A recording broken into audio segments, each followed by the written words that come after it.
Ukwamira mu byaha ni akaga gakomeye cyane gose ku mukristo, kandi biba bitangaje cyane gose kumva umukristo ashobora kwamira mu byaha, kuko umuntu yamira mu byaha uyu n'umunyabyaha. Ijambo ry'Imana rivuga gute? Mbere n'umuririmbyi yaranabiririmbye ko uwamana n'ibyaha ntakizwa. Imana idufashe cyane.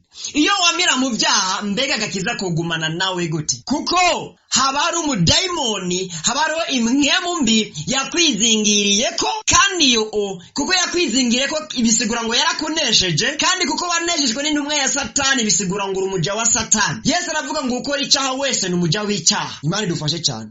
None rero ku muntu yitwa ko ari umukristo, nimba woba wamira mu byaha ufise icyama cyagutsinze, ako n'akaga gakomeye cyane gose mu buzima bwawe nk'umukristo. Turi ku munsi ugera 5 mu vyigwa by'indwi yose twiga ku cyaha n'ububi bwacu. Tema y'uno munsi kavuga ngo umukristo yamira mu byaha, uwama agwa kandi akongera akabyuka, akagwa akongera akabyuka, uwo onatera imbere mu rugendo rwiwe kandi ntakura, mbere ntiyigera yama, niyo yamye yama ibijabija. Imana idufashe cyane. Kino kirateye ubwoba.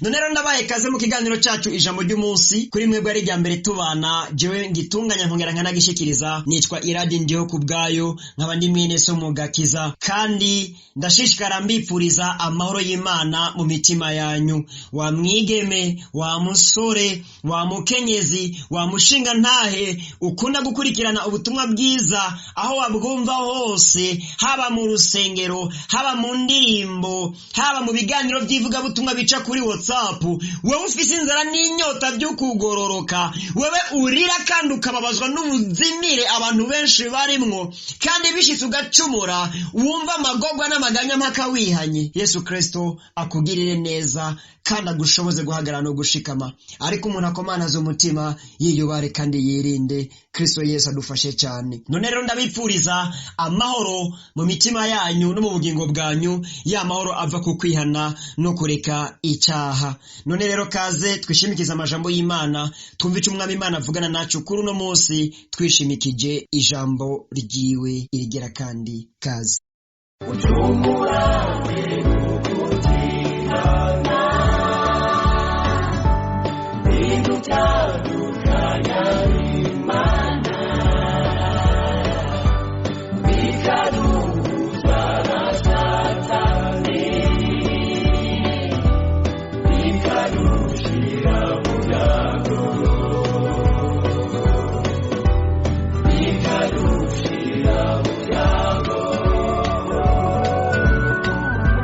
Turasoma ijambo ry'Imana dusanga mu cete cyanditswe na Yuda, igice ni cya mbere ku murongo wa 17 kugeza kuri 21. Ndasoma nihuse cyane. Haravuga ngo, ariko mweho bakundwa, mwibuka amajambo yavuzwe kera n'intumwa z'umwami wacu Yesu Kristo, ko bababwiye bati, mu gihe cy'iherezo hazoboneka abacokoranyi bagenda bakurikira ukwifuza kwabo ko kutubaha Imana. Abo nibo bazana kwirema ibice n'abantu gusa, ntibafise mwemu. Ariko mweho bakundwa, mwiyubake ku kwizera kwanyu kwera cyane, musengere muri mwemu yera, mwizigamire mu rukundo rw'Imana, mwiteze imbabazi z'umwami wacu Yesu Kristo zibashitsa ku bugingo budashira. Yesu Kristo adufashe cyane. Dusome n'icete cya 2 Petero yandikiye ishengero, igice cya mbere ku murongo wa 5 kugeza kuri 11. Naho harayandi majambo, haravuga ngo ubukristo buserukira mu ngeso. 5 mbere kubw'iyo nyanduruko nyene, ubwanyu mushiruke umwete wose, ukwizera kwanyu mukongere kw'ingeso nziza, ingeso nziza muzongere k'ubwenge, ubwenge mubwongere ko kwirinda, ukwirinda mukongere ko kwihangana, ukwihangana mukongere ko kubaha Imana, ukubaha Imana mukongere ko gukunda bene data, ugukunda bene data mukongere ko urukundo. Kuko namba mugira ibyo bikagwira, bituma mutaba abanyabute canke ingumba kubyo kumenya neza umwami wacu Yesu Kristo. Kuko utagira ibyo ari impumyi, abona ibiri hafi gusa, yibagiye umwuhagiro w'ibyaha byiwe bya kera. Nico gituma bene data mukwiye kurushiriza kugira umwete wo gukomeza ihamagarwa ryanyu bo no gutoranywa. Nimwakora ivyo ntimuzotsitara na gatoya, kuko nivyaba bityo muzohabwa rwose kwinjira mu bwami budashira bwa Yesu Kristo, niwe mwami n'umukiza wacu. Imana ihabwa icubahiro. Dusenge. Nongeye kugushimira irigira kandi bwirukiro bw'amahanga, se umwami n'umucunguzi wacu Yesu Kristo, Mana ya Isaka na Yakobo, Mana ya Aburahamu, segekuruza ukwizera kwacu.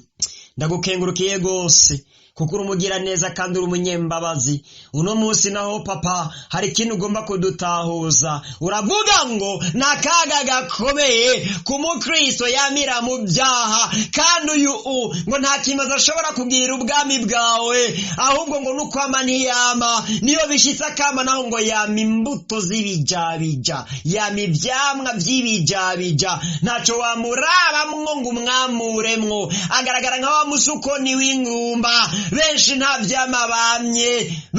vyama bamye, kuko kibirenge kizima uwamira mu byaha ntabwo yobana mpwemu yera, kandi utagira mpwemu yera nta cyiza na kimwe yobasha gukora. None kibirenge kizima, ndagomba kugirira imbabazi n'ikigongwe ubwoko bwawe. Erega hariho benshi Mana bitirirwa izina ryawe, mbere n'abaririmbyi, mbere n'abakozi bawe, n'abasenzi, n'abavuga butumwa, mbere n'abapasteri, ariko bafise ibyaha byama byabatsinze. Ku murango barahagarara, mwijoro bakagwa, abandi baragwa ku murango, mwijoro bagahagarara. Mbere benshi baboneka ko arabera mu misi yo gusenga kuwa gatandatu no kuwa Mungu, indi misi yose 5 bakibera mu byaha. Ariko igihe kirageze yuko abantu bose bakizwa kandi bagakizwa neza. Ingorero kibirenge kizima, mwemu wawe yera yigisha ishengero, kandi icyo ugomba gikoreke. Ni mu izina rya Yesu Kristo mbisabye nizera, amen. Nshuti ya Kristo, ijambo ry'uno munsi rirakomeye cyane.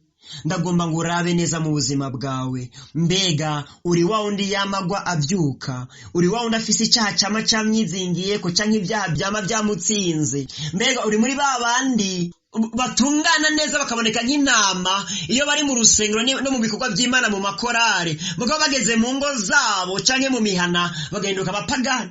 Uri babandi bambara impuzu zigenda zikwega hasi, nimba arizo nziza sindanabizi, ku munsi wa Mungu canke bagiye ku rusengero canke bari mu bikorane, mugabo avuye muri ibyo akambara imini? Imana idufashe cyane. Uri wa mugabo agaragara nk'umweranda mu rusengero, ariko mu rugo yariye umutima w'umugore wiwe. Uri wa mugore agaragara nka Bikira Mariya hagati mu tuzitizo. Uri wa mugore agaragara nk'umweranda mu rusengero, mugabo mu rugo yiganza akaganza umugabo wiwe. Uri wa muvyeyi agaragara nk'umugororotsi akomeye mu rusengero, mugabo urubyaro rwiwe yagwangaje abana yabariye umutima. Ndagomba ngusuzume urabe nimba atagukizwa neza kuri muri wewe. Ubwo buzima bwo kwamira mu byaha nakaga gakomeye cyane. Yuda ariko arabyandika ko aravuga ngo abantu nk'abo ngo nibo bazana ngo kwirema ibice, ngo n'abantu gusa badafise mwemu. Imana dufashe cyane gose. Kandi ngo abo rero ngo nagasemwa gakomeye ngo mwisangira ryacu ryera.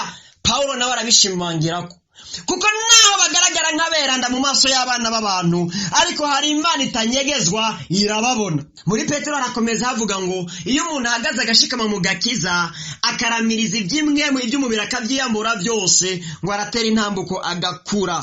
Uko gukura k'umukristo Petero arakuvuga ko neza. Aravuga ngo ukwizera niko dutangurana, mu nyuma umuntu akakongera ko ingeso nziza akazongera ku ubwenge agashishikara gutera intambuko akagongera ko kwirinda, ukwirinda akakongera ko kwihangana, ukwihangana akakongera ko kubaha Imana, ukubaha Imana akakongera ko gukunda bene data, ibyo nabyo ngo akabyongera ko urukundo. Imana idufashe cyane. Kandi ngo abashishikara ibyo bose bikagwira, ngo bituma bataba abanyabute canke ingumba ku byo kumenya neza umwami wacu Kristo. Iyo ushishikaye iby'agakiza, ugashishikara kurondera Imana no kugororoka kwayo, ukiyambura ibyaha byose n'ibisa nabyo, uratera intambuko mu gakiza, urakura, urakomera, kandi ukagirira ikimazi ubwami bw'Imana nkuko twabyumvise mu kigo giherutse, iyo wihanye ibyaha ukabireka ukabandanya inzira yo kugororoka, Yesu Kristo aragukoresha mu kuzana abandi mu gakiza ukama ivyamwa. Ariko nimba wiyamira mu byaha, wihana no munsi byo kongera ugatsindwa, cyakindi nyene vya bindi nyene ukavyamamwo, uruwo kugwa no kuvyuka, wumva wotera intambuko gute? Ugera utera intambuko uraguye, Imana ikakugirira imbabazi kuko ari nyembabazi cyane, ugahaguruka. Ugize ngo urateye indi ntambuko uraguye, mbega uriyunguruza? Hari rero mbere n'abagenda basubira inyuma, bagashishikara gusubira inyuma, ibyaha bikagwira kugeza aho bagwa kagirire. Suzuma urabe mwene data, n'akaga gakomeye kuba mu byaha kandi waramenye Imana. Imana idufashe cyane.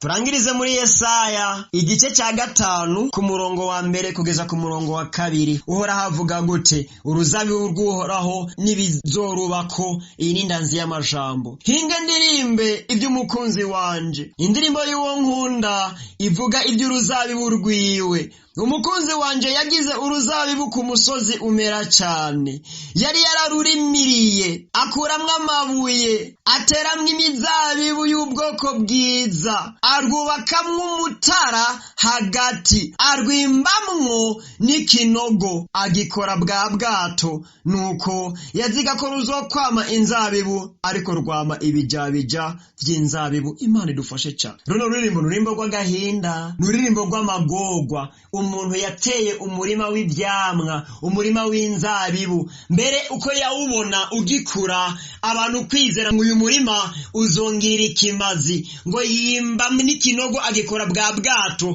ico azoganiramwo vino ivuye muri izo nzabibu, mbere ngo hashira n'umutara kumbura kuzokwanikamwo inzabibu bivanye n'ubwoko bwazo. Imana idufashe cyane. Mugabo ngo agiye kuraba, naho wari waramuvunye, yamvugo mukunda mu Burundi, Yesu Kristo abamfashirize cyane, naho uno murima wari waramuvunye, aho kuramwa amabuye n'ibindi byose bitameze neza kugira ngo izo nzabibu zikure kandi zifise amagara meza, agiye kuraba asanga ngo zamye ibijabija by'inzabibu. Ibijabija ivyamwa taco vyakumarira. Niko n'umukristo bimumerera mu ruzabibu rwa Kristo, iyo adashishikaye iby'agakiza agasubira inyuma mu by'umubiri na kameremere akavyiboheramwo. Uwo yamatsindwa n'ibyaha ari muri korale nta kimaze agirira korale, ahubwo mbere benshi bahinduka n'ibyuririzi bya Satani mu kugwisha abandi. Ari mu rusengero nta kimaze agirira ishengero, ahubwo ahinduka igikoresho cy'umugwanizi mu gusubiza inyuma abakristo batari bake. Ari mu bakozi ntacyo amarira komite y'abakozi,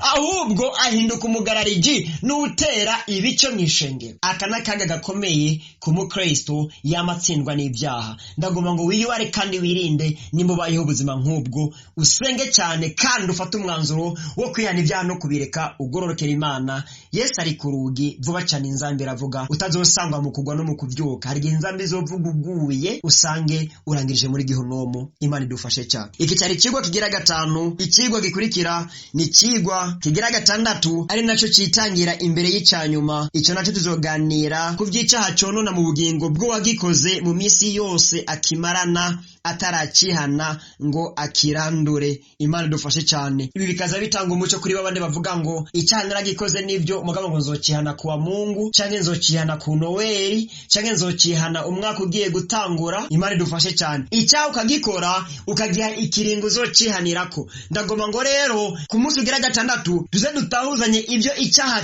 conona mu buzima bwawe bw'imwemu canke mbere bwo mu buryo bw'umubiri, imisi yose ukimarana utaracihana, kugira ngo wumve neza ko ukwiye kwihana icyaha ukigikoze, ukikiguyemwo unyaragase wihane. Nimba ari kuwa mbere nturindire kuwa Mungu, rondera umukozi w'Imana wihane ugicumuye, kuko umwanya wose umarana icyaha. Nimba ari isaha imwe, nimba ari iminota 2, nimba ari imisi 2, nimba ari indwi imwe, nimba ari ukwezi, nimba ari umwaka, umwanya wose cyose umara n'icyaha utarakihana gifise ibyo conona muri wewe. Imana idufashe cyane naho gutaha. Nuko nshuti ya Kristo, iri ni ryo jambo ry'Imana nari mfise nsangira nawe kuri uno munsi, kandi koko ukwizera kwanje nuko ryagufashije kandi ryaguhezagiye. None rero ntugigumizeko, ariko rirungikire n'abandi abo ufise nimero zabo za WhatsApp cyangwa impande magroupe yose ya WhatsApp urimwo, kwiragiza buno butumwa bwiza kugira ngo n'abandi bahezagirwe. Hama akaba ari rya mbere wumva buno butumwa bwiza ukifuza ko buzokoma bugushikira inbox iminsi yose yo tubutanze, canke nimba utari bwakira gakiza ariko ukifuza kwakira Kristo Yesu nk'umwami n'umucunguzi wawe ugakizwe, canke nimba ari warakiriye gakiza ariko ugasubira inyuma mu byaha ukifuza imfashanyo y'amasengesho, eka mbere n'undi mutwaro canke ikindi kibazo ufise wifuza ko twagufasha gusenga, nyandikira ku nimero zanje za WhatsApp guteranya 265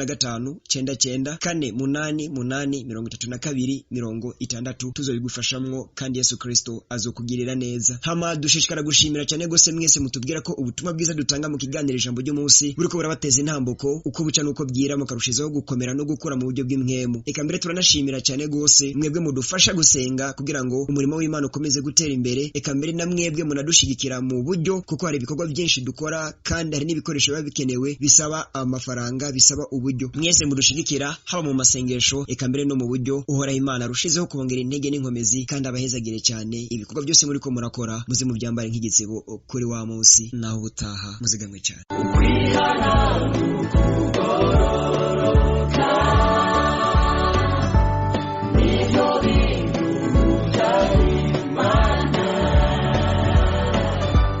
Tukaja kure ya Satani,